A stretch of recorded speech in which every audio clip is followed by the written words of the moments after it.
One set.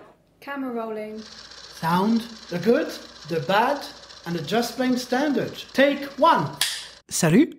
Hey. All right. Welcome back to the good, the bad, and the just plain standard podcast, where we provide you with our informed opinions on movies we watched together. We are your hosts, Adam. Anouk. And Yann. Today is all about John Wick. Starring Keanu Reeves. Michael Nyqvist. Alfie Allen. Adrian Palicki. Ian McShane. John Leguizamo. And William Dafoe. Oh, Willem Dafoe. Mm-hmm. He was killed by his glider. No, go again. You seen that outtake for Spider-Man 3 where the butler just can't say the line and it takes him about 40 takes to get it right? Yeah. Yes. Only redeemable feature about Spider-Man 3. So that's your freestyle now, Adam. Oh, it's me for this one. Okay, so John Wick. Take it away. So John Wick is about a man who makes candles called John. He specialises in the little black bits in the middle of candles. But one day, unfortunately to him, his neighbour asks him for a candle, which he can't provide. So his neighbour spitefully kills his dog, who's also named Wick. So he's like, right, it's my turn to John in the Wick by murdering people with candles. Nah, just kidding. That would be... Although I'd quite like to see Keanu Reeves play a candlestick maker. That'd be great. Right, John Wick. Keanu Reeves plays John. This is like the 10th film. He plays a man called John. He's played many Johns in his career. Hasn't every male actor. There's a lot of Johns. If you're a white male, you'll play a lot of Johns in your time. So John is a Russian gangster's hitman. He's like the dog's bollocks. We'll get to that. But he's like the best in the business at killing people, as we find out in this film. But he managed to get out, and he married his wife. And the film starts with his wife tragically passing away from an illness, which we don't ever find out what the illness was. But They say an illness. an illness. It isn't specified. Take your pick what illness she had, listener. Like Peter Quill's mother, cancer, probably. Or, Yeah. Or Big C. The crab. Or to shout out to the Return of the Jedi, she died of a broken heart. Yeah. Or That's- the 1990s It. Oh God! My father died of the big C. Yeah, try telling a kid. My father. Imagine a 9-year-old. Use a 9-year-old playing in like the park, saying, "My father died of the big C." It's like nobody in No that. child speaks like that. Right. Anyway, so his wife dies, and she leaves him a dog for him to look after, to have something, because it's hard if you lose somebody. You feel like you're on your own. But unfortunately, Alfie Allen, famous for Theon Greyjoy and playing pretty much the same role as somebody who you don't like and want to see hurt, steals his car and kicks a dog to death. That's not a spoiler because it's in the first 10 minutes of the film. Yeah, don't worry. And it's also the motivation for the rest of the film. And then the rest of the film is as you would do, getting revenge for somebody killing your dog. And we see Keanu Reeves' John just go about killing everyone. That's pretty much what happens in the film. I feel that's a pretty solid plot summary, that is. Well done. It was like you were reading from Wikipedia. It was like I was I'm pretty sure the IMDb plot summary does have he's the dog's bollocks at killing people on their I'm page. sure. If they don't, I'm going to go and change that to it's the dog's bollocks. Which you're allowed to do. Totally. I mean, I could get verified on IMDb. Just have to put the films that I make that I am a filmmaker and an actor, and then I'll probably get verified. Good luck. Can you be verified on IMDb? I don't think there's a verified... Well, you have the I pro... don't think so. Jan, you have the pro package for IMDb, so you can... Yeah, but with the pro, you can add your picture, you can add your CV directly, and I don't remember. I don't even remember if you've got something indicating that you're a pro. Can you get jobs off of IMDb? Do you think? Yes, there is the casting breakdown that was added like a couple of years ago, I think. There's even stuff casting in London, so it's not just in the US. Wow. There you go. There you go, actors, to make this an acting podcast. If you can't get on Spotlight, try and get on IMDb, because you might get cast. Well, that's also the only way to get your picture, because I was added in there because of some of the crowdfunding stuff I did. Oh, okay. Oh, yeah. Like when one of the rewards is to add you in the credits, and so I had like That's quite cool. I was added as a thanks. That was the credit for 2 short films. If anyone's interested, go check out the IMDb of Yann Sycamore. And Conman. Conman. I enjoy first acting gig. Which is a pretty good first acting gig. Yann has a pretty decent scene in Con Men where he's at a table with who's the guy again? Alan Tudyk. Yes, it's a good scene. I like it's a it's a good VIP scene. part. It's nice. Check it out, listeners. Fun fact, listeners: Yann got invited back to do the 2nd season of Con Men, and he turned it down because he was training with us at Acting Coach Scotland, who listened to the podcast. Yes, well, I'll talk a bit more about Conman in the next episode, because I have a crowdfunding story to tell about Nosferatu. Oh, I've read some of this stuff. Oh. We've got an interesting one next podcast. Right, anyway. John Wick, Jesus. Yes, John Sorry. Wick. Well, I'd like to start by saying that I've learned a few things over the last couple of years. A major one being to avoid dragging my mother to movie theaters without a proper introduction. Warm-up of sorts. I learned that lesson after Cowboy versus Alien. Turns out my mother hates Daniel Craig's guts. So that was that. How? Yeah. This time it was at home. John Wick Blu-ray in, and I was cautious. I said, "Don't worry about the dog thing. It's just the inciting incident. It's fine." Oh, no. And we sat there, and the dog thing happened, and she spent the rest of the movie waiting for the dog to come back in some way, to no avail. I had lost her once more. Oh, that is so sweet. I think it's because of that scene that they had another dog in the sequel, and the dog actually lives, with a tiny scar on his forehead, a wand, a father complex, and a Patronus attitude.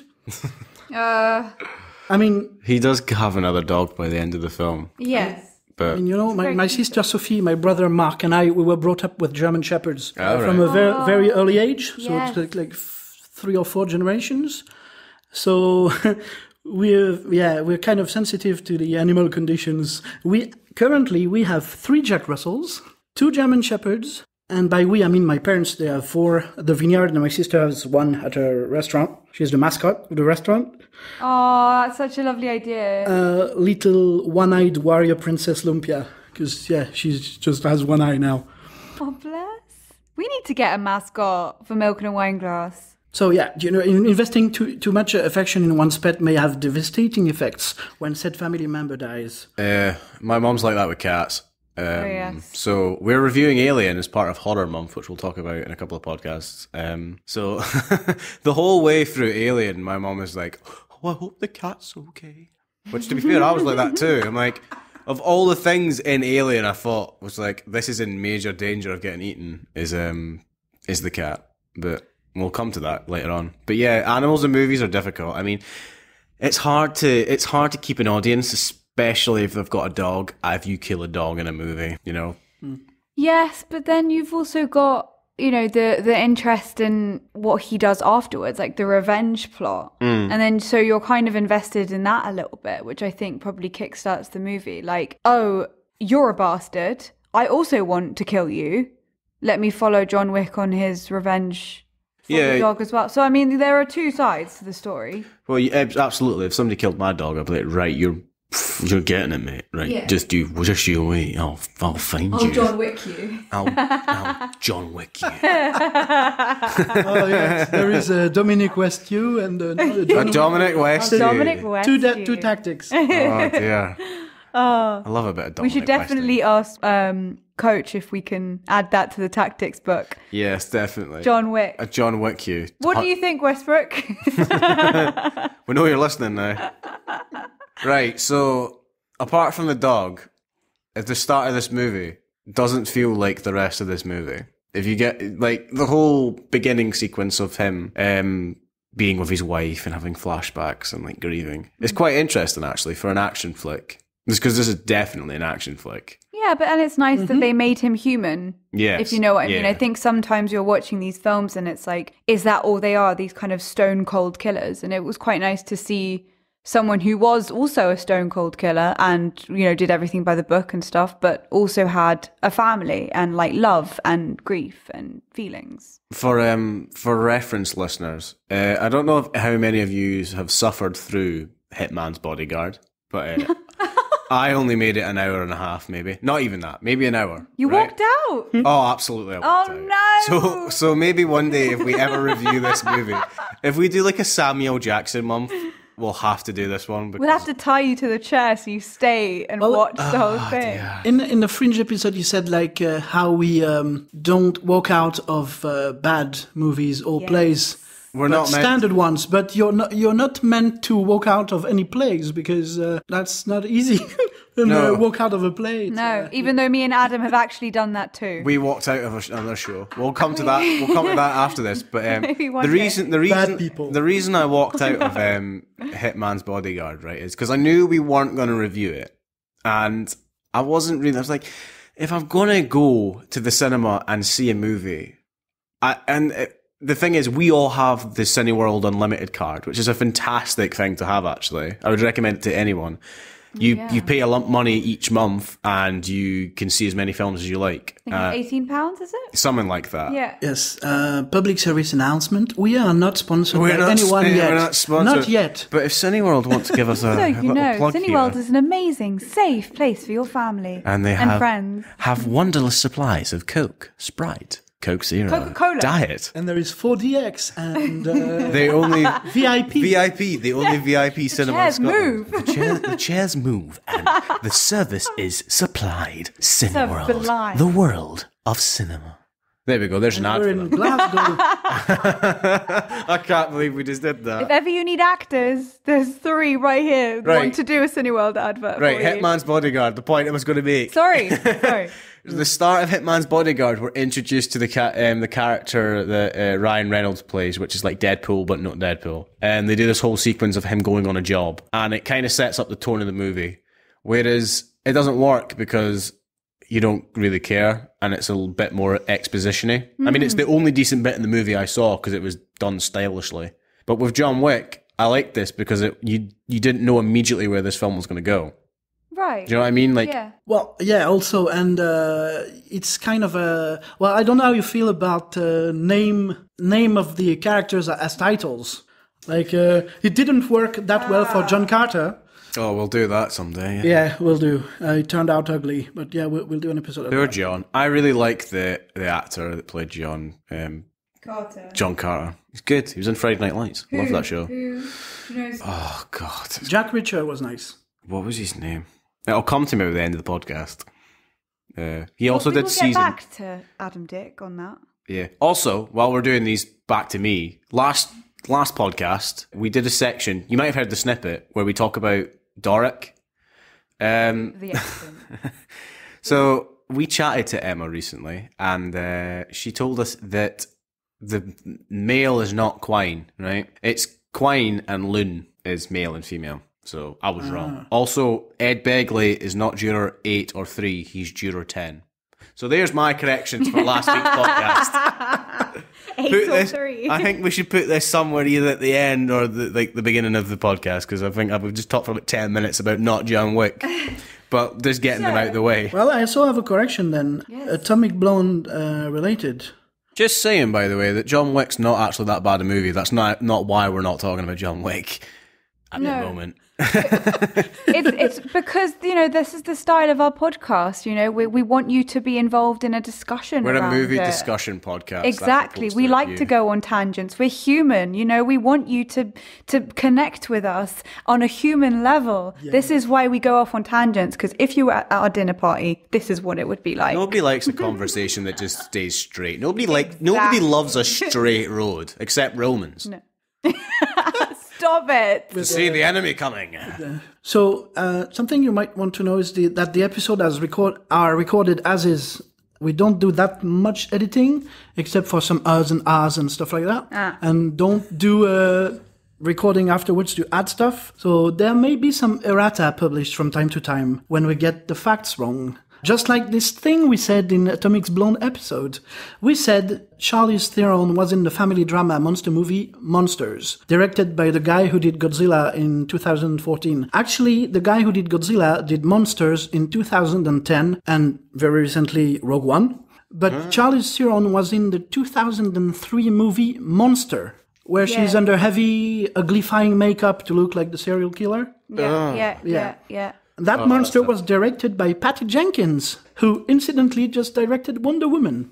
Okay. Wonder Woman, that connects me to... I really hope I didn't offend any of our female listeners like last time. Sometimes I go off on one and I didn't mean anything. All I meant is that men and women are different and they shouldn't be classed as the same thing. Yeah, I removed most of it in editing. Yes, good, because I went on a rant and it probably sounded really awful. And, we're all feminists here. Absolutely. Aren't we, guys? Absolutely. Yeah, first wave, second wave. Yes, exactly. Third wave is an abomination, but the first two waves are great. Don't go too crazy, third wave. Jesus. Right, John Wick. Oh, for course, I'm sorry. John Wick. Unless we've got any other corrections. The guy who directed Atomic Blonde also directed John Wick with his mate Chad. Chad Hogan. Yes. I was very worried about this film coming in. And actually, maybe that was a mistake of mine because you should never really start a film thinking something about it because that might change your outlook on it. But I was worried that it would be like every other action film, like bang, bang, shoot, shoot, maybe some good choreography, but mostly just very standard. And I'm really hoping that we never have a standard film in our podcast, even though that's part of our title. You never want to watch a standard film because it's so awful to stay and watch it. And it's part of our job to stay there from beginning to end. So I actually enjoyed it. Good to know. Yeah, that was the whole point of that long paragraph of mine, that I actually enjoyed it and I was worried that I wouldn't. I was the same with Atomic Blonde. I had preconceptions going in and they were changed. So yes. I'm very aware of them. You can go in with a certain mind, especially with marketing, Like, I remember John Wick being advertised, and the second one on Graham Norton, and you get the 5-second clip that they show, and you're like, I don't really know about that. Because again, it's a scene out of context. So I think that gives you a preconception of what a film's going to be. But I feel John Wick as an action film is very different to most action films. For example, last week, Yann introduced the whole world to a McGuffin movie. Yes. Most action films, I think, are a McGuffin movie. Most of them are. That they're trying to get something. Which reminds me of that little quote from the Lego Batman movie. Oh, yeah. Hello, Gotham City. This is McGuffin Airlines. I'm like, thanks, Yann. That is amazing. That joke makes sense now. Yeah, that joke is perfect now. That's so meta. Yes. It's a bit. So that's another film you should go and see. God, we're just not talking about John Wick. This is like the Troll 2 test. I'd like to add also something to be more specific about choreographing the fight scenes. Something that is important also, and we did that for Game of Death, our shorts. The fact that you cut, because the time is passing and you're receiving blows in your face. So the makeup has to do its job between, in the middle of... yes, that was very interesting to watch, actually. You guys having to, in between shoots, having to either reapply or add blood and add bruises and stuff. And that must have been really interesting. And of course, both directors of John Wick are stuntsmen. Yeah. So they really know their stuff. That's a good title. What do you do? I'm a stuntsman. Isn't that the name? That probably is. If it isn't, it should be. That's great. Stuntman. Yeah. Stuntman. Yeah. They're both Stuntsman. Stuntmen. The name. Right? Yeah. Yes. The name's Chad. There's the stunt coordinator. Yes. Yeah. And yeah, so they both are, and they've worked on big movies. I mean, they're not just nobodies. They've worked on Fight Club, and they've been body doubles, not Dobby Bubbles. Which I was just about to say. What's a Dobby Bubble? Dobby Bubble. They've both been body double. God, that's quite hard what to say. Body double. There you go. So, and I guess you could really see that because the fight scenes were well choreographed, but they were very practical, which is what I realized. It wasn't flowery. It wasn't overdone. It wasn't pretty. Flashy. Yeah, it wasn't flashy. It wasn't Hollywoodized, as I like to use. It was very practical. It was obviously very, tactics were used. Listeners can tick the Hollywoodized bingo sheet today. Anika said Hollywoodized. And pick it. Well, they were clearly aware of what they were doing because you've got the stuff that you don't see that much. The guy actually reloading. Yeah. Always, yeah. So... He did that a few times? The only time you run out of bullets is when you need one. Standard rule of cinema. Oh, yeah. Or Walking Dead Season 2 finale. That's when the farm is burning down. Spoilers, by the way, but, if you've not seen Season 2, it came out like 2012 or something. What are you doing with your life? Like, a man is firing a shotgun at loads of zombies, and a shotgun roughly could take maybe like 6 to 8 shells before you'd have to reload it. I counted, he shoots about 25. I'm like, mate, that's the biggest shotgun. That's the biggest shotgun I've ever seen. That's beautiful. That is great. I love that. It's this typical, like, go, I'll hold them off. Bang, bang, bang. Just like, reload, yeah. Fam, are you good? No, mate, I'm good. Just go. It's probably one of those things where he's just got like 6 different shotguns behind him that he just needs to bring up whenever he needs to. He doesn't reload, he just brings another gun in. The name John Wick comes from the grandfather of the guy who wrote the screenplay. Does it? Oh, really? Yeah. It turns out was he a hitman? No, just the name of the character. Okay. Also turns out that there are a few John Wick in life. There was one who was a whistleblower, former Special Air Service major, who was a source revealing a 2009 political scandal. Oh, no. United Kingdom parliamentary expenses scandal. Oh, yeah. And there is also John F. Wick, an organist and founder of the Wick's Organ Company. They are not collecting hearts, liver, and it's just like a music organ. That's kind of an organ thing. Or Wick's is a hardware store in Britain. Concerning the plot, I watched it a few times, including once in theater, right? I noticed this time plot hole. Oh. So visible that... Is this a milk in a wine glass first? We haven't really talked about plot holes before. Well, we'll talk about Suicide Squad with kind of a plot hole fest. But I saw John Wick before, so... Tune in for Standard Month when we review standard movies. Suicide Squad. You know the guy playing the Alfie Allen's father? Yeah. Why? Maybe I missed something. Why is he not killing John Wick the second he has the chance? Instead of capturing him and talking to him, and then he escapes from the plastic bag on the head. This is what I call Bond villain-itis. Where in every James Bond film since the beginning of time is, hello, Mr. Bond. I'm going to put you in an easily escapable room with just enough time for you to figure out how to escape. I'm not going to shoot you here. I'm going to put you in a room where the floor is going to open and sharks are going to eat you. But the door's going to open so slowly that I'm going to give you enough time to figure out that if you used the toothpaste that Q has put in your shoe, you can lasso it round the vent, pull it out and climb up there before the door opens, instead of just having a 3-second door opening. So that's why he doesn't kill John Wick, because every villain in every movie has to give the hero just enough time to either find a way out or save him. It's a build-up scene, isn't it? It's like, oh God, oh no, the hero is about to die or has lost. Oh no, yay, he hasn't. Or the joke in Incredibles where they're like, this is that bit, the reason he doesn't kill him because he hasn't had the monologue yet. He's not done the monologue scene to John Wick, like, you betrayed me. We had everything together. It's like you're monologuing. Yes. I know I'm monologuing. Well, anyway, just followed the script, but yeah, you know. You got me monologuing. Jesus. Oh, great. Love perfect. That's why. Oh no, I was going to say something about that. Yeah, well, it's like what Bond film was it? A recent one. Was it Quantum of Solace with Javier Bardem. Skyfall. So when he has him chained up to a chair, exactly like in John Wick, chained up to a chair. They have like a homoerotic scene together. And it's like, oh yeah. I mean, it's great. It's insane because you see the most beautiful acting, I think. Like Javier Bardem is one of my favorite actors, and like it's so amazing to see him in that scene.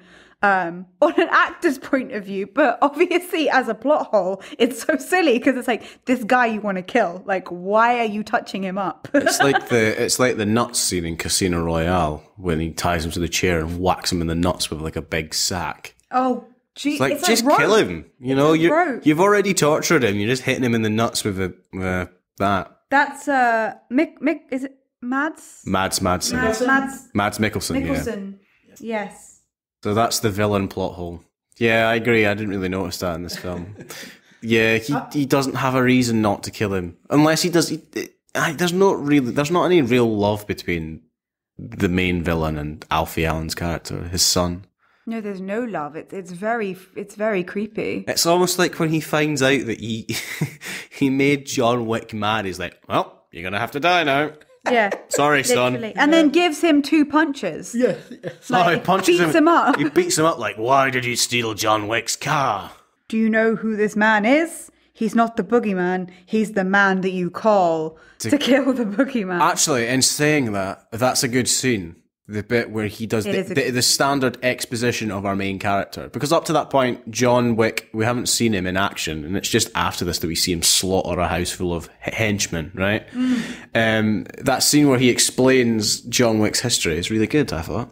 Anouk really liked that when we were watching it. It was very good. I quite liked how they were talking about how this, John Wick character is very scary and he can kill you in 1 second if he wanted to. And, he's one of the best killers. And while they're saying this, maybe a few miles away from this, he's hammering down on the floor, on a stone floor.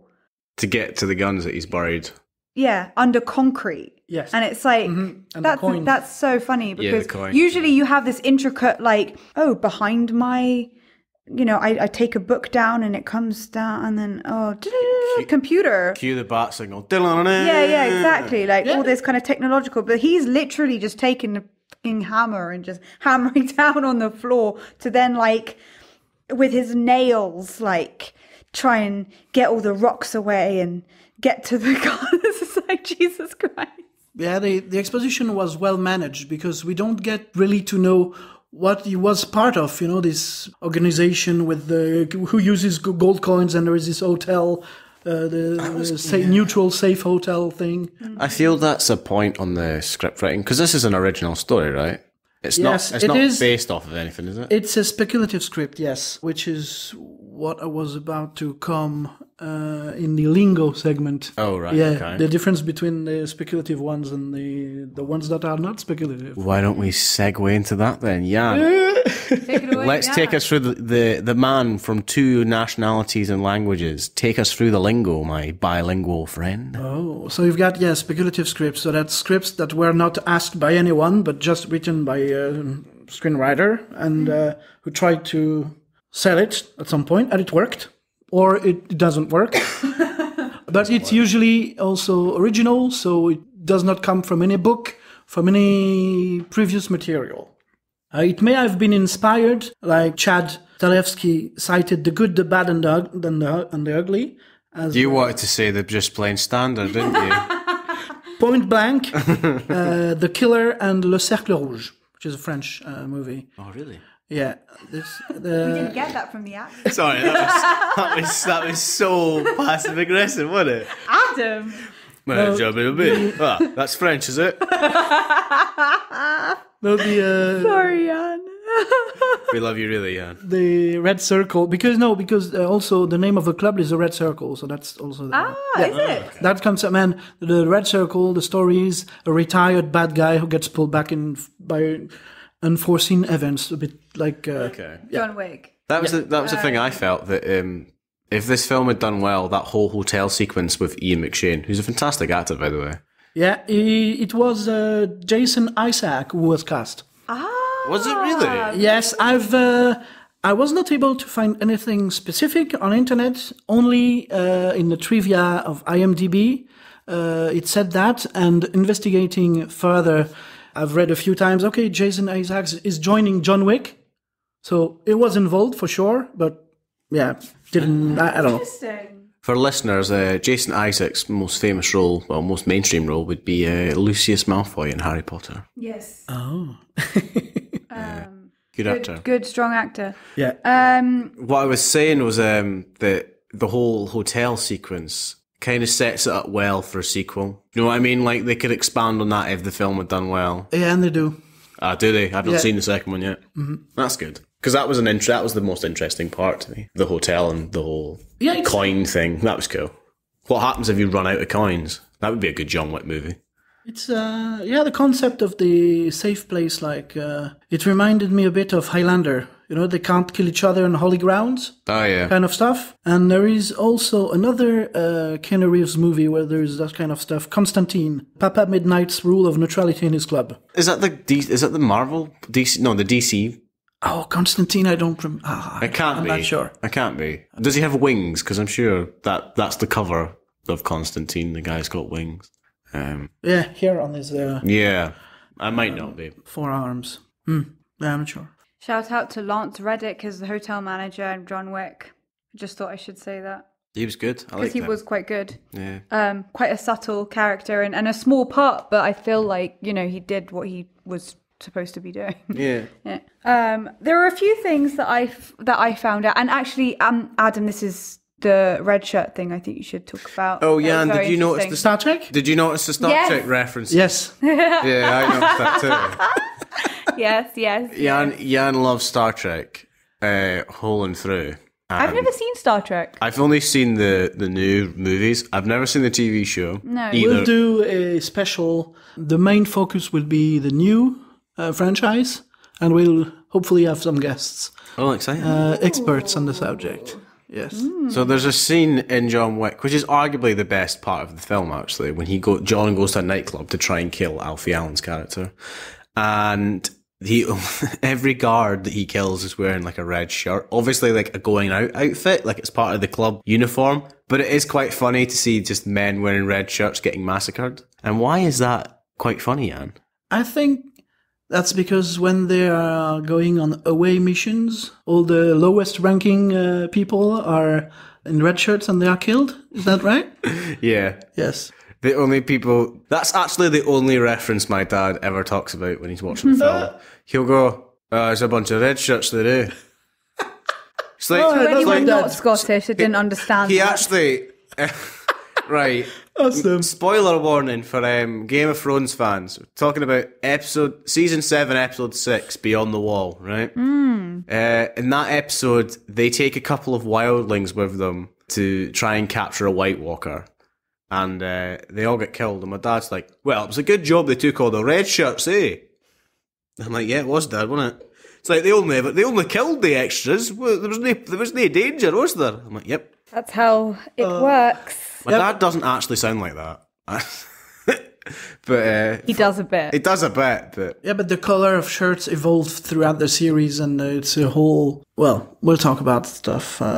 Probably the last day of the year, actually, in the calendar. Ooh. Yeah. There was one mistake, actually, in the translations I saw.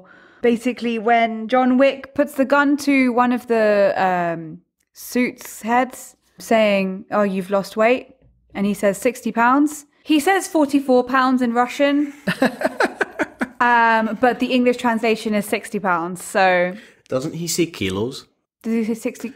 He says something kilograms. I remember that because the title came up with pounds. So maybe it's the conversion of that into pounds.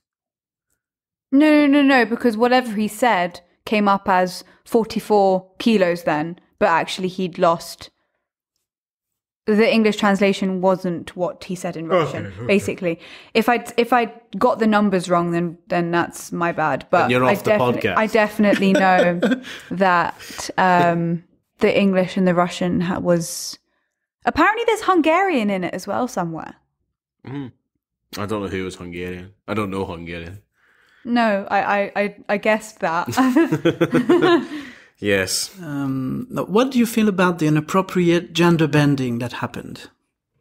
because the 8 weeks old puppy, which was in the movie, was called Andy, but Daisy in the movie. Interesting. They gender bent the puppy. They gender bent the puppy. Wasn't That is weird. Wasn't that meant to be because it was a substitute for his wife? So I thought that maybe because daisies were her favourite flower. Also, the chain that he holds on for his wife is a daisy. Is Daisy. So maybe that's why it's called Daisy. Yeah, it might be that kind of on the surface. Or maybe that's why they made Atomic Blonde, because they're like, right, we really bent the rules with gender fluidity with the dog and John Wick. Let's up our game and make a whole film for women. About a woman, not for women. Oh, God. About a woman. About a woman. Yeah, could be. I watched it this time on Amazon Prime, and I've noticed they have this nice stuff thing they call X-ray. Oh, the bit at the side. That it pulls out info from IMDb, and you get all the trivia and that's cool. the name of the actors. Even the smallest remote extra will be in the list. That's cool. So it's quite cool. That is cool. Yeah. Apparently, it was in a trivia, so it's unchecked and verified, but it's in there. So apparently, Keanu Reeves learned and memorized the nightclub fight scene the day that it was filmed. Wow. That's a professional actor for you right there, and a long working professional actor. I mean, Keanu Reeves is very good in this. I haven't seen Matrix, actually, saying that. I've never seen The Matrix, which is a shame, because I know all the references, but I've never sat down and watched the whole thing. But I know that he's good in that as well. But I've seen some films where Keanu Reeves has not been great. It's been Dracula? Oh God, he was in that, wasn't he? Touch on that what was the one with the samurai? It was like Sixth Son or something like that. Well, I don't know. He was in that, which I didn't think looked very good, but it might have been. I didn't see it. I'm not going to judge it. Apparently, there's a lot of mistakes in John Wick. I didn't even realise that I was looking for the Russian English translation goof, but apparently there are a lot of. So you know when he puts the bracelet down near the watch, the daisy chain. Apparently, the watch changes from 8 to 10. So it's a continuity error. Oh. I didn't even clock that, but... Hey, clock that. I didn't even... Hello. Oh, God. Zinger. Wow, Anouk, well done. You've just made a new snippet. Well done. Yes, but actually, I feel like in these massive budget movies, there are always errors because they just don't have the time. They don't have, there's so much going on. There must be so many errors that go on. We also don't know what they might have had a scene that worked and it had the right time, and then they had to cut it because they had another flaw in it. So there's that as well. It's a shame about continuity because it's so nobody notices continuity except people that do the trivia for IMDb. I did actually notice that Marcus is still breathing when he's dead. Yeah, well, did you notice that? Yeah, I noticed that when John Wick comes and sees his dead body in the sorry, spoiler. We'll talk about that when we do Shaun of the Dead. Yes. People still moving to their dead. Yes. So yeah, just I quite like that actually. Maybe we should do that in each podcast. We'll go back. Tell you what's wrong with the film, the mistakes they made. That's funny about Willem Dafoe. Like, do you think Willem Dafoe was just picking up a paycheck for this one? Because he's not in it a lot. He's maybe got like 4 scenes. Yeah, could be. Could be. He's at the funeral. He has breakfast or lunch. Then he attempts to kill somebody twice, and then he dies. I can also add that the directors reused a few stuntmen multiple times during making them look different with the scenes with the guards and henchmen with long hair and beards, which were shot first, and the scenes with bald men. Well, most likely shot last. Jesus Christ. How does that annoy you, Yann? People haired men getting bald roles. I've just outed that Yann's not got hair on the podcast. But to be fair, yeah. You've ruined his... I've ruined his mystique. Well, if you look at our website, everyone can see Everyone can see what we actually look like. It's true. You've all got our headshots. But do that at your peril, because I did that with The Simpsons, and then when I discovered what they actually looked like, it ruined it for me as a child. I was like, oh, the magic's gone. Oh, yeah. You loved that Bart was actually a woman? A woman. I think the weirdest one for me was it Lisa? Was it man? Was it? No, I can't remember. There was somebody that was it surprised me who they were. I was like, oh, okay, that's a bit weird. Gender bending, voices. I think it was age actually, because obviously they're adults. That blew my mind. I was like, why they're playing kids but they're adults? Yeah, that's I do what blew remember. my mind. Yeah, I agree with that. That was quite strange to realize that it was not the same gender and also not the same age. It's like, what? Yeah, you don't look like Bart? Why? You're supposed to look exactly like him.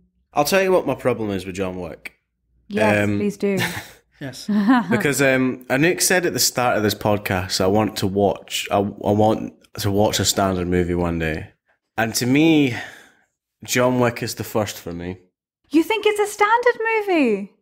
Yeah, because when you think about what we're putting in the good category, I feel, right, that Atomic Blonde learnt from John Wick's mistakes. Right. That John Wick, there's a point in John Wick that I'm like, this movie's done. When he does kill Alfie Allen's character, I feel that the movie's done. But it goes on for another 30 minutes, I think. And at that point, I'm just sitting there going, okay, I guess. I also didn't realise that was Alfie Allen's character until, 1 minute afterwards. Oh, right. I was like, oh, he's dead? Oh, okay. We're carrying on? Okay. What? Because it was done because obviously he was saying something and then he just shoots him in the head and it's sorry, spoilers. Yeah. So it's a bit like, oh gosh, after all of that. But then it kind of makes sense because John Wick is not the type of character. He's not like Viggo. He's not the type of person to draw out stuff. He doesn't talk much. He doesn't. He's not an emotional person. He's just like, you know what? Fuck off. Oh yeah. He won't deal with the kind of James Bondy villain. No. Yeah, you want to talk your ass off for 5 minutes? I don't even give you 2 seconds. Yeah, exactly. What I mean by the category again is weird. It's a very good standard movie. For me, if it's on, I'm like, all right, John Wick's on, I'll watch it. But I would never choose to watch John Wick. I'm like, do you want to watch a movie tonight? Yeah. Do you want to watch John Wick? Okay. I'd rather watch Atomic Blonde. Yeah, if it was between John Wick and Atomic Blonde, I'd choose to watch Atomic Blonde. Yeah. If that makes sense. And by the way, the reasons why we put those films together is the same director. Yeah, one of the same directors. Also, I think I'm going to check this and we'll pick it up in the next podcast, or we'll put it in before this comes out. I think that the hotel room in John Wick is used in Atomic Blonde. John Wick's hotel room in the Continent, or what it's called, Continental, looks very much like Charlize Theron's room at the start of Atomic Blonde. I might be totally wrong there, but it does have the same sort of patterned shape as the top of the bed, as the headboard. It rings a bell. I may have read something like this. It does look very much like, which I like. It's true. And the colour scheme again in John Wick's very good. The scene in the nightclub with the reds and the blues. I think that's pretty fantastic. I love that. It's my favourite scene in the movie. Yeah. And it's what makes it hard for me to call this a standard movie, because there are brilliant sections in this. Yeah. That sequence there alone is this is hard. This is a very good standard movie. But it's interesting that the scenes that are good are the fight scenes, because obviously, as I said before, the two directors are stuntmen. So, of course, they're going to excel in that skill of being able to direct actors into doing amazing fight scenes. But also the color scheme, the sounds, even just the small things like the extras running around, it doesn't take away from. No, not at all. So the whole scenes are really good. I just struggled with this one. But it's not just plain standard. It's standard. It's standard in the sense the lowest of the low. That's the plain standard. Just plain standard is the worst. Yeah, the first It is just plain standard. This film, what it does, it's not. I don't know what as an example of stuntmen can make a movie is good. It's up there, and I want to see more of their films, and we've seen Atomic Blonde, but John Wick as itself is just, for me, it doesn't cut the mustard as a weak good. And saying it's a weak good would be a disservice to it, I feel. This film's good, but it's got flaws. This film is alright, but really good in other bits. It's not, I think it would be a disservice to say this is a very weak good movie, whereas saying it's a really good standard movie isn't. It's not a movie that you would watch with just doing something else. If it was on, you'd be like, okay, I'll watch this, and you would enjoy it. you know? Yeah, and you'd watch it to the end. I mean, I never at one point wanted to walk out. No. So there are worse films than this. But I feel like, yes, I agree. It was a good standard movie. Yeah. There are so many levels to this. It was a very good hot summer blockbuster, because I imagine this is when it came out. It was either summer or like spring, that sort of category. 2015, 14. Because Alien Covenant came out in March or May this year, right? And that came out alongside Diary of a Wimpy Kid and Everything. So it's like it came out beside films that it do well with. John Wick is like that, very starting up. Oh, this is an action movie. Let's put it out here, you know. Yeah, especially because it came out in the same year as Victoria, didn't it? And I mean, there is no connections. 2014. The year after. I was 15, shot in 14. There is a movie called Diarrhea of the Wimpy Kid. Diary. Ah. Diary. Oh God, I wish. Oh my God, Jesus H Christ. No, Diary. Diary of a Wimpy Kid. That's Adam having to enunciate a little bit more. Sorry. That's the Scottish side, no saying all the words in that, eh? But there, I don't know, for some reason I felt that I needed to say that. And because honestly, I don't have that much else to say about John Wick. I do agree with you. It was very kind of, yeah, okay, cool. Yeah, I'm also actually quite done too, yeah. Yeah. This will be a short one, because not by any disservice to John Wick, it's just, it doesn't go out, it doesn't do anything extreme that's like, we have to talk about this. Or actually, no, rephrase that. It doesn't do anything that's trying to send a message, you know? There's no like preaching on anything like that. It's a very much, this is a movie, sit down, enjoy it, and have fun with it. And I did have fun with it. I did enjoy it. The fight scenes are amazing. But it's not anything more to me, I feel. No, I do agree with you. And I think we're all on the same page. So shall I ask the question? I think you should ask the question, mate. Anouk, Yann, Yes. Is this movie good, bad, or just plain standard? Anouk? It's good standard. Good standard. Yeah, I'm going with the same. Good standard. Yeah, good standard. Does that mean we can have bad standard and good bad? Yeah. Well, bad is or bad good. Extremely bad standard is the just plain one. Just plain. Plain so standard. you can also have bad good. It's so bad that it's good. Yeah, okay, I agree with that. That works. Yeah, obviously. Well, actually, I'm going to change my mind and say it's good. No, to me, it's a good standard, and I've just explained why I think that. Yeah, I think you are funny. Sorry. Yeah. I'd just like to end by talking about a game that will come handy later on in some podcasts. 6 Degrees of Kevin Bacon. Oh. You know what that is? No. I like the sound of it, though. It's. I thought it was created by the actor himself, but actually it's not. It was some students. So in the grand scheme of things, saying that in some way we are all related to each other, Yes. there is a website now called oracleofbacon.org, which I'll put the link in the description somewhere. Okay. You can, it's 6 degrees, kind of 6 degrees of separation between people, and it uses IMDb.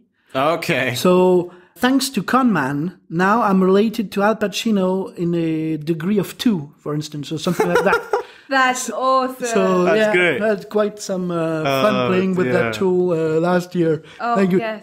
Ego boosting, very nice. Keep going. Yann's next to Al Pacino. I'd love to see that, That's actually. a very fun game, though. This tool will also help us to find links between movies, Okay. because we'll always have links. That's good. Oh, that's a really good idea. Yeah. I probably will ask you to guess them at some point, and you'll get a shout out on said episode. Probably. Yeah. So next episode will kickstart the horror month. Next episode's It, the reboot 2017. Because honestly, we could not talk about 1990s. It's 3 hours long. I will talk about. I have some. Oh, okay. We'll mention it. We'll mention it. I'm sure I'll have to mention see it the because it angered differences me and- so much. Me and Nick will have to sit and finish it by then. Yes, we'll have to finish. Literally, we've had to stop twice. No, but have you ever watched it when you were younger? No. I've seen bits of it when I was younger. I saw like sections, but even then I was like, this isn't that scary. Good effects though. The first 5 seconds actually was quite scary. I actually really liked the first 5 seconds. But the name of of the actor playing. Not you, never you. Oh my god, the title.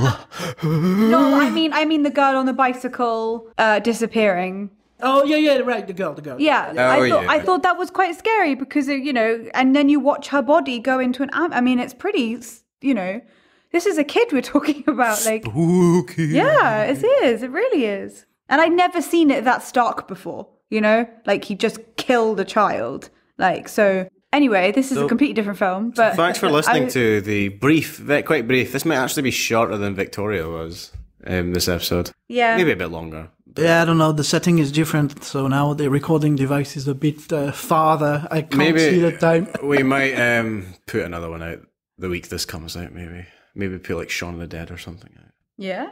Yeah, Shaun of the Dead is right after mine, Army of Darkness. Oh, yeah. So what we have planned, so we are kickstarting October with it, which will be actually the last day of September, like to do a soft kickstart. And then right after that, Anouk's favorite. Yeah. Nosferatu. Yeah. Adam's favorite. Alien. My favorite, Army of Darkness. And then rounding off the month with the reboots of the one and only horror franchise that influenced the start of the 21st century.